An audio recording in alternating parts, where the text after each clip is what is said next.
Multiplication maintenant, fin août. Regardez ça. Tous ces semis que j'ai semés il y a 4 jours, exactement 4 jours. Et je les ai semés dans ce plateau et je l'ai fait rapidement avant de donner une journée de formation en fait, le matin.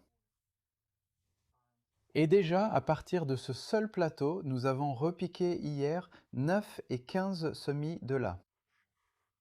Donc vous n'avez pas besoin de beaucoup d'espace pour semer très rapidement. Vous pourriez faire la même chose dans un petit plateau comme celui-ci.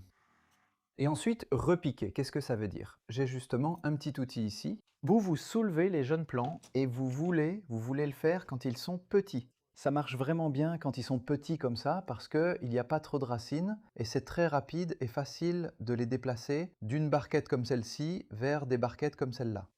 Mes plateaux alvéolés de Containerwise. Et les alvéoles sont petites mais suffisamment grandes, vous voyez comme on les remplit vraiment bien, et c'est parfait. Et ceux-ci seront prêts à être plantés dans environ 2 semaines. Donc ça, c'est une façon de faire. Une autre façon, c'est de semer directement. Donc tout cela a été semé directement. Les épinards ici ont été semés il y a seulement 2 jours, et ça met un peu de temps à sortir, donc ils ne sont pas encore là. Mais regardez ceci. Ceci est de la roquette semée il y a 2 jours, elle a déjà commencé à pousser. Tout comme les navets. Les navets Tokyo Cross sont vraiment bien à semer en ce moment. Et vous pouvez aussi semer, plus d'endives.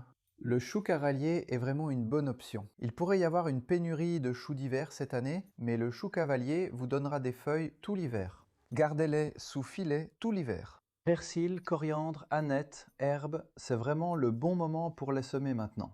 Et toutes ces dates sont dans mon calendrier de semis 26. Mais on arrive quasiment à la fin des ventes pour celui-là parce que le nouveau sort dans 2 semaines. Il est chez l'imprimeur en ce moment.